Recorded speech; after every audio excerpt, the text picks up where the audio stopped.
17 years ওর বিরুদ্ধে একটা allegation ছিল যে একটি মেয়ে একটা এলিগেশন দেয় যে তার সাথে শারীরিকভাবে সম্পর্ক করে এবং তার পরিবারকে ভয় দেখানো হচ্ছে। তো বন্ধুরা, আমি তোমাদের বলে রাখি, শফিক কবে ছাড়া পাবে, শফিকের কি সত্যিই ফাঁসি হতে চলেছে নাকি শফিকের যাবজ্জীবন কারাদণ্ড হতে চলেছে, মানে সারা জীবনের জন্য জেল হতে চলেছে। তো সব কিছুই আমরা এই ভিডিওর মাধ্যমে জানতে পারবো। তো পক্সো আইন মানে ভারতীয় আইন অনুসারে আমি তোমাদের সব কিছু প্রমাণ সহ বলবো, ঠিক আছে? তো বন্ধুরা, ভিডিওটা অবশ্যই শেষ পর্যন্ত দেখবে, তা নাহলে খুব মিস করবে। ভিডিও শুরু করছি, লেটস স্টার্ট। যে ছেলেটা অ্যাকিউজড আছে, সে মাইনর ছেলে আছে, তার বয়স হচ্ছে 17 ইয়ার্স। ওর বিরুদ্ধে একটা অ্যালিগেশন ছিল যে একটি মেয়ে একটা এলিগেশন দেয় যে তার সাথে শারীরিকভাবে সম্পর্ক করে এবং সম্পর্ক করে তাকে মিসইউজ করা হয় এবং তার পরিবারকে ভয় দেখানো হচ্ছে। তো সেই মেয়েটির বাড়ির লোকের কমপ্লেন উপর বেস করে একটি স্পেসিফিক কেস রিজু করা হয়েছে রেজিনগর থানায়, এবং যেটা পক্সো অ্যাক্টে রিজু হয়েছে এবং চাইল্ড ম্যারেজ প্রোহিবিশন অ্যাক্টের মধ্যে দেওয়া আছে। তাতে আমরা দুজনকে অ্যারেস্ট করেছি। বন্ধুরা, তোমাদের বলে রাখি, পক্সো আইনটা কি। পক্সো আইন হচ্ছে ভারতের একটা আইন, এটি শিশুদের যৌন নির্যাতন, হয়রানি এবং শোষণ থেকে রক্ষা করার জন্য তৈরি করা হয়েছে। 18 থেকে 21 বছর বয়সের মধ্যে কোনো পুরুষের সন্তানকে বিয়ে করলে তার শাস্তি 15 দিনের কারাদণ্ড, 1000 টাকা জরিমানা বা উভয় দণ্ডে দণ্ডিত হবে। নাবালিকা, এখানে 18 বছর কম মেয়েদের সাথে যৌন সম্পর্ক স্থাপন করা একটি গুরুতর অপরাধ এবং এর জন্য পক্সো আইনের অধীনে কঠোর শাস্তির বিধান রয়েছে, যা 10 বছরের কারাদণ্ড থেকে যাবজ্জীবন কারাদণ্ড হতে পারে, মানে সারা জীবনের জন্য জেল হতে পারে। এবারে বন্ধুরা, এখানে শফিক যে কাজটা করেছে গুরুতর অপরাধ কাজ এবং দণ্ডনীয় অপরাধ কাজ।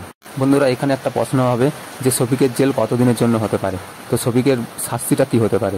তোমাদের বলে রাখি, শফিকের শাস্তিটা হতে পারে বিচার অনুযায়ী, আদালতে যা বিচার দেবে বা মানে জজ সাহেব যে মানে বিচারে বলবে সে অনুযায়ী শফিকের শাস্তি হতে পারে, ঠিক আছে? এবারে আমরা বেশি বেশি করে দোয়া করবো যেন শফিকের শাস্তিটা একটু কম হয় এবং ভালো মানুষ হয়ে ফিরে আসতে পারে এবং শফিক যেন নিজেকে সঠিক রাস্তায় চলাফেরার ব্যবস্থা করতে পারে।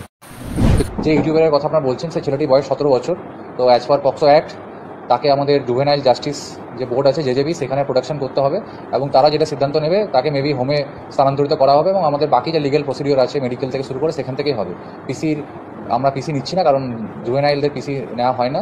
অ্যাজ পার জেজেপি যেমন যেমন ইনস্ট্রাকশন দেবে আমরা সেই ইনস্ট্রাকশন মেনে চলব। এখানে রেজিনগর থানার অফিসার উনি যেটা বলল যে শফিককে বাচ্চাদের কারাদণ্ডে দেওয়া হয়েছে, তবে বাচ্চাদের জেল হচ্ছে আলাদা হয়, যেটা 18 বছরের নিচে হয়, বা বড়দের জেল আলাদা হয়, ঠিক আছে? এখানে বাচ্চাদের জেলে কীভাবে সিস্টেম, তোমার এখানে কোনো বাচ্চা যদি অপরাধ করে সেটা শুধরানোর জন্য বা নিজেকে ঠিক করার জন্য একটা সুযোগ দেওয়া হয়। তো এই সুযোগে যদি শফিক বেরিয়ে আসতে পারে বা কারো সুপারিশের মাধ্যমে বা জজ যে বিচারটা দেবে যদি কম বয়সে শাস্তি দেয়, তাহলে শফিকের এখানে বেরিয়ে আসার চান্স আছে। তো তোমরা বেশি বেশি করে দোয়া করো যেন শফিক ভালোভাবে ফিরে আসতে পারে এবং শফিক যেন ঠিক হয়ে আসতে পারে, সঠিক রাস্তায় সঠিক পথে চলতে পারে। তোমরা ভিডিওটা যদি বন্ধুরা ভালো লেগে থাকে ভিডিওতে লাইক দিয়ে চ্যানেলটা সাবস্ক্রাইব করে আমাদের সঙ্গে থাকবেন শফিকের ব্যাপারে সবার আগে আপডেট পেতে। তার বয়স হচ্ছে 17 ইয়ার্স। ওর বিরুদ্ধে একটা অ্যালিগেশন ছিল যে একটি মেয়ে একটা এলিগেশন দেয় যে তার সাথে শারীরিকভাবে সম্পর্ক করে এবং তার পরিবারকে ভয় দেখানো হচ্ছে। তো বন্ধুরা, আমি তোমাদের বলে রাখি, শফিক কবে ছাড়া পাবে, শফিকের কি সত্যিই ফাঁসি হতে চলেছে নাকি শফিকের যাবজ্জীবন কারাদণ্ড হতে চলেছে, মানে সারা জীবনের জন্য জেল হতে চলেছে। তো সব কিছুই আমরা এই ভিডিওর মাধ্যমে জানতে পারবো। তো পক্সো আইন মানে ভারতীয় আইন অনুসারে আমি তোমাদের সব কিছু প্রমাণ সহ বলবো, ঠিক আছে? তো বন্ধুরা, ভিডিওটা অবশ্যই শেষ পর্যন্ত দেখবে, তা নাহলে খুব মিস করবে। ভিডিও শুরু করছি, লেটস স্টার্ট। যে ছেলেটা অ্যাকিউজড আছে, সে মাইনর ছেলে আছে, তার বয়স হচ্ছে 17 ইয়ার্স। ওর বিরুদ্ধে একটা অ্যালিগেশন ছিল যে একটি মেয়ে একটা এলিগেশন দেয় যে তার সাথে শারীরিকভাবে সম্পর্ক করে এবং সম্পর্ক করে তাকে মিসইউজ করা হয় এবং তার পরিবারকে ভয় দেখানো হচ্ছে। তো সেই মেয়েটির বাড়ির লোকের কমপ্লেন উপর বেস করে একটি স্পেসিফিক কেস রিজু করা হয়েছে রেজিনগর থানায়, এবং যেটা পক্সো অ্যাক্টে রিজু হয়েছে এবং চাইল্ড ম্যারেজ প্রোহিবিশন অ্যাক্টের মধ্যে দেওয়া আছে। তাতে আমরা দুজনকে অ্যারেস্ট করেছি। বন্ধুরা, তোমাদের বলে রাখি, পক্সো আইনটা কি। পক্সো আইন হচ্ছে ভারতের একটা আইন, এটি শিশুদের যৌন নির্যাতন, হয়রানি এবং শোষণ থেকে রক্ষা করার জন্য তৈরি করা হয়েছে।